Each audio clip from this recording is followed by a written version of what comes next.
26 kepala kampung terpilih akan segera dilantik dalam waktu dekat. Aparatur sipil negara di jajaran Pemda Bovendigul diminta menjaga netralitas selama proses pelaksanaan PSU.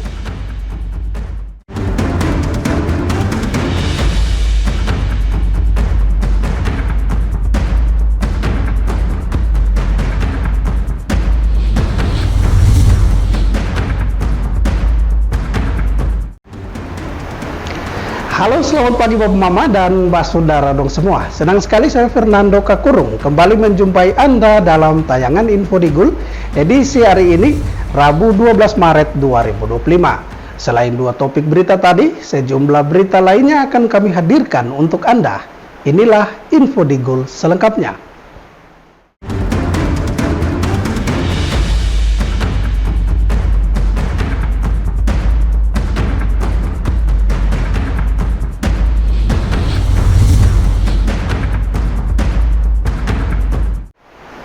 Bapak Mama dan Mbak Saudara dong semua, kita ke berita pertama. Bupati Bovendigul Hengki Yaluo memastikan segera melantik kepala kampung terpilih dalam waktu dekat yang dipusatkan di Distrik Kou. Sementara untuk kepala kampung persiapan masih menunggu proses selanjutnya yang tengah diupayakan pemerintah daerah. 26 kepala kampung terpilih akan segera dilantik dalam waktu dekat yang rencananya dilaksanakan di Distrik Kou. Kepastian ini disampaikan Bupati Bovendigul Hengki Yaluo dalam jumpa pers bersama awak media di ruang media center Dinas Komunikasi dan Informatika Bovendigul. Sementara untuk kepala kampung persiapan masih menunggu tahapan yang dilakukan pemerintah daerah. Rencana pelantikan kepala kampung terpilih sebenarnya sudah harus dilakukan pada tahun lalu sebelum pelaksanaan pilkada. Namun tidak dilakukan karena akan dinilai menyalahi aturan dan kewenangan jelang pesta demokrasi pemilihan kepala daerah. Kini pilkada sudah selesai dan untuk menjawab tuntutan undang-undang, maka pelantikan kepala kampung terpilih harus segera dilakukan tanpa ada unsur kepentingan politik di dalamnya. Pelantikan kepala kampung sebenarnya saya sudah harus lantik sebelum pilkada. Kemarin hanya saya menjaga jangan sampai ada kelompok calon lain yang merasa memanfaatkan ruang kepemimpinan kami sebagai bupati kepentingan politik, maka saya kemarin tidak sempat lantik. Tapi setelah waktu berjalan terjadi PSU, mau tidak mau saya harus lakukan pelantikan supaya keuangan mereka bisa terakomodir secara baik dan tersalur sampai ke kampung-kampung. Untuk itu dalam waktu dekat, pasti minggu depan saya sudah lakukan koordinasi dengan BPMK untuk pelantikan di KOM 26 kampung. Sedangkan kampung-kampung pemekaran tunggu informasi selanjutnya. 26 yang kampung lama, kepala kampungnya sudah masa tugas selesai, masa pemilihan sudah dilakukan, lalu sudah yang terpilih segera kami lantik. Kami menjalankan amanah undang-undang sehingga masa tugas sudah selesai, kami harus lakukan pelantikan tanpa ada. Bupati Hengki belum bisa memastikan waktu pelantikan yang jelas akan segera dilakukan dalam waktu dekat dan kini masih menunggu keputusan dari Dinas Pemberdayaan Pemerintahan Kampung. Pemerintah daerah saat ini tengah konsen pada pembenahan fasilitas publik khususnya puskesmas agar pelayanan kesehatan bisa berjalan baik. Sementara untuk pergeseran birokrasi dalam hal ini pelantikan pejabat pemerintahan eselon 3 dan 4 belum bisa dilakukan dan masih menunggu petunjuk dari gubernur melalui BKD dan PSDM Provinsi Papua Selatan. Sedangkan untuk pejabat eselon 2 sudah tidak bisa dilakukan pergantian hingga terpilihnya bupati baru. Tim Liputan Digul TV melaporkan. Sementara itu Bapak Mama, aparatur sipil negara di jajaran pemerintah daerah Bovendigul diminta menjaga netralitas selama proses pelaksanaan pemungutan suara ulang. Permintaan ini disampaikan Sekda Bovendigul saat memimpin apel pagi ASN di halaman kantor Bupati. Berdasarkan keputusan Mahkamah Konstitusi, Kabupaten Bovendigul akan kembali melaksanakan pemungutan suara ulang pada Agustus mendatang. Kini berbagai tahapan PSU sudah mulai dilakukan pihak penyelenggara, seperti penetapan jadwal pelaksanaan, penerimaan pendaftaran calon bupati nomor urut 3, dan berbagai kesiapan lainnya. Melihat hal ini dalam apel bersama ASN, Sekretaris Daerah Kabupaten Bovendigul Filemon Tabuni meminta aparatur sipil negara untuk menjunjung tinggi netralitas. Menurutnya, ASN boleh saja terlibat dalam aktivitas politik untuk mendukung salah satu pasangan calon, namun harus siap menanggung setiap konsekuensinya. Nah, kemudian pelaksanaan PSU itu tanggal 6, dan itu kewenangan penyelenggara KPU dengan Bawaslu. Ya. Sepanjang proses itu jalan, kami ASN saya pesan seperti biasa, ya, netralitas. Ya, kita boleh main sembunyi-sembunyi boleh, kan Tuhan yang tahu. Di antara kita kan kita tidak tahu. Tapi resiko politik itu besar. Ya. Kita tahu ya, resiko politik itu besar. Pegawai yang akan coba-coba untuk kita main. Kita main boleh sembunyi-sembunyi, tapi kalau suatu saat kita tahu ya, berarti risikonya kita tahu. Oleh karena itu saya pesan ya, kita tetap laksanakan tugas sebagai ASN, fungsi kita masing-masing. ASN sebagai abdi negara dan masyarakat harus pandai-pandai menempatkan diri dalam urusan politik. Karena diketahui bersama bahwa risiko politik sangat besar yang akan berdampak langsung terhadap karir ASN itu sendiri. Baiknya ASN diminta menjaga netralitas dan melaksanakan tugasnya melayani masyarakat, mendukung setiap program pembangunan di daerah ini. Tim Liputan Digul TV melaporkan. Bapak Mama dan Pak Saudara dong semua, jangan kemana-mana, info Digul akan kembali sesaat lagi. Tetaplah bersama kami.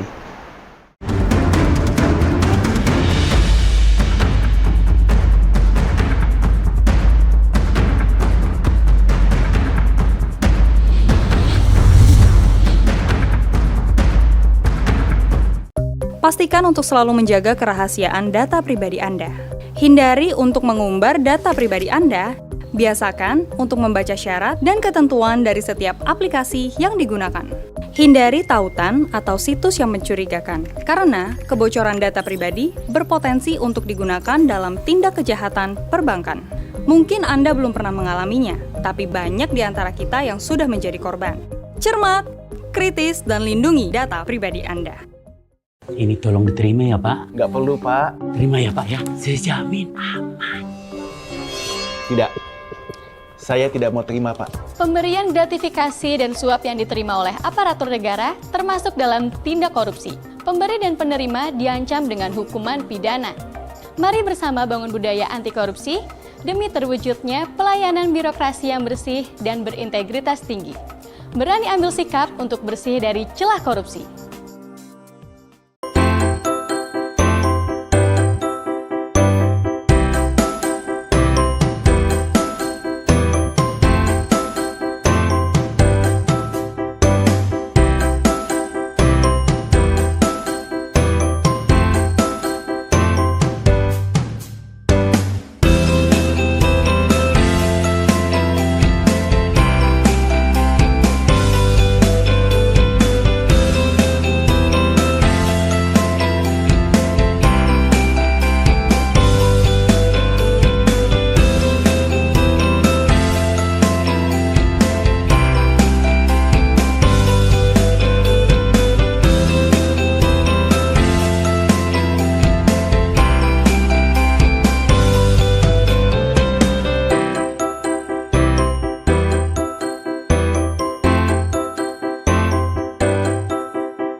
Terima kasih Bapak Mama, Anda masih bersama kami. Kita kembali ke info selanjutnya.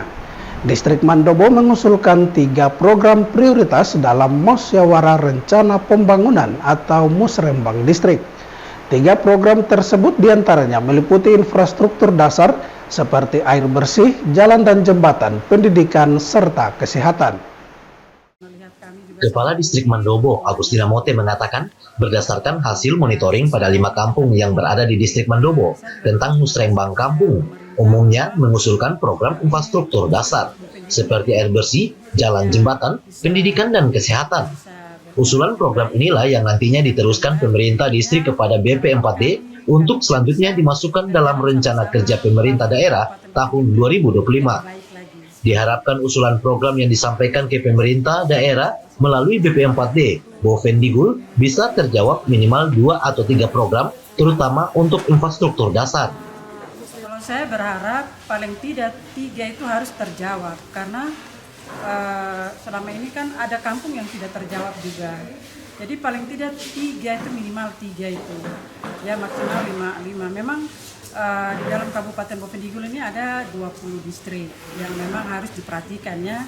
Jadi kita juga tidak bisa menuntut banyak karena memang ada saudara-saudara kita juga yang lebih perlu di pedalaman sana. Tetapi kalau bisa itu yang diprioritaskan itu saya berharap bisa terjawab. Paling tidak minimal 2 atau 3 itu harus dijawab, terutama pendidikan yang memang guru-gurunya tidak ada, terus sekolahnya memang harus diperbaiki atau direhab, terus kesehatannya, terus jalan. Saya pikir itu yang memang dengan air bersih. Saya pikir itu yang memang sangat diperhatikan oleh pemerintah OPD terkait. Sementara itu, menanggapi usulan program yang disampaikan pemerintah Distrik Mandobo, Kepala Bidang Ekonomi Sosial Budaya BP4D Bovendigul, Ruben Wanimba menyebutkan sebagai fasilitator BP4D akan menerima semua usulan program distrik yang selanjutnya akan dibahas bersama dalam musrembang kabupaten. Meski demikian, tidak semua program akan terakomodir karena nantinya disesuaikan dengan kondisi daerah dan OPD masing-masing berdasarkan regulasi perencanaan program strategis dan prioritas. Usulan program yang kami dapatkan dari hasil musrembang distrik tentunya belum semua menjadi prioritas. Kemudian itu akan dibahas oleh di saat musrembang kabupaten. Di sana nanti ada OPD yang menerima usulan program ini dan menyesuaikan dengan kondisi anggaran OPD itu masing-masing. Jadi kita tetap mengakomodir, tugas kita adalah memfasilitasi usulan program yang disampaikan dan kami akan laksanakan di musrembang kabupaten paling lama bulan ini, bulan Maret, dan program kegiatan yang disampaikan tentunya akan. Tim Liputan Figur TV melaporkan. Bapak-bapak dan saudara dong semua, kita beralih ke berita lainnya. Isu telah berakhirnya masa jabatan bupati yang berkembang belakangan ini membuat Bupati Bovendigul Hengki Yaluwo geram saat memimpin apel pagi ASN di halaman kantor bupati. Parahnya lagi, isu ini berasal dari kalangan ASN yang kemudian berkembang ke masyarakat.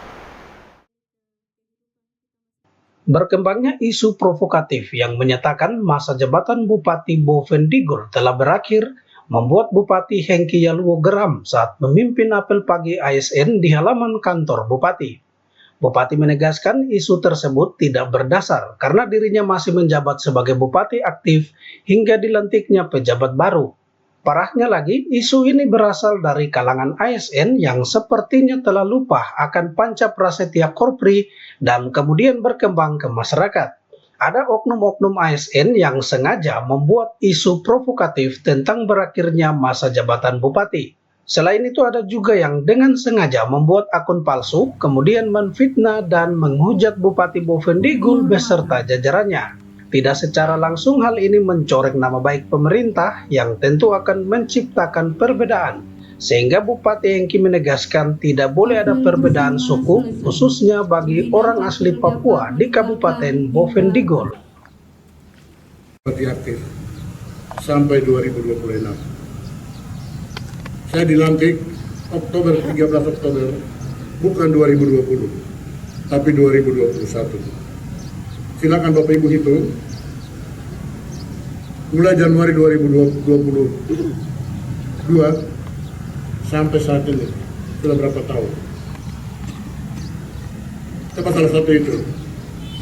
Karena yang mengembang saat ini ASN yang ngomong di sana, Bupati sudah masa jabatannya berakhir.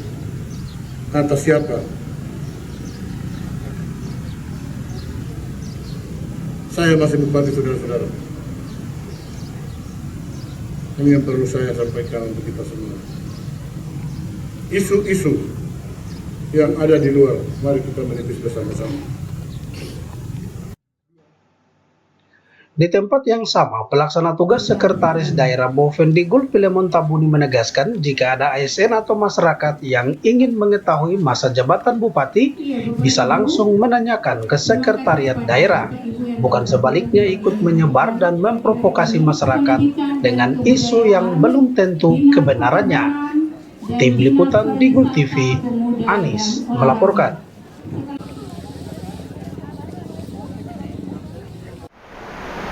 Bapak Mama dan Mbak Saudara dong semua, jangan kemana-mana. Info Digul akan kembali sesaat lagi. Tetaplah bersama kami.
Ini tolong diterima ya Pak. Nggak perlu Pak. Terima ya Pak ya. Saya jamin aman. Tidak. Saya tidak mau terima Pak. Pemberian gratifikasi dan suap yang diterima oleh aparatur negara termasuk dalam tindak korupsi. Pemberi dan penerima diancam dengan hukuman pidana. Mari bersama bangun budaya anti korupsi demi terwujudnya pelayanan birokrasi yang bersih dan berintegritas tinggi. Berani ambil sikap untuk bersih dari celah korupsi. Pastikan untuk selalu menjaga kerahasiaan data pribadi Anda. Hindari untuk mengumbar data pribadi Anda. Biasakan untuk membaca syarat dan ketentuan dari setiap aplikasi yang digunakan. Hindari tautan atau situs yang mencurigakan, karena kebocoran data pribadi berpotensi untuk digunakan dalam tindak kejahatan perbankan. Mungkin Anda belum pernah mengalaminya, tapi banyak di antara kita yang sudah menjadi korban. Cermat, kritis, dan lindungi data pribadi Anda.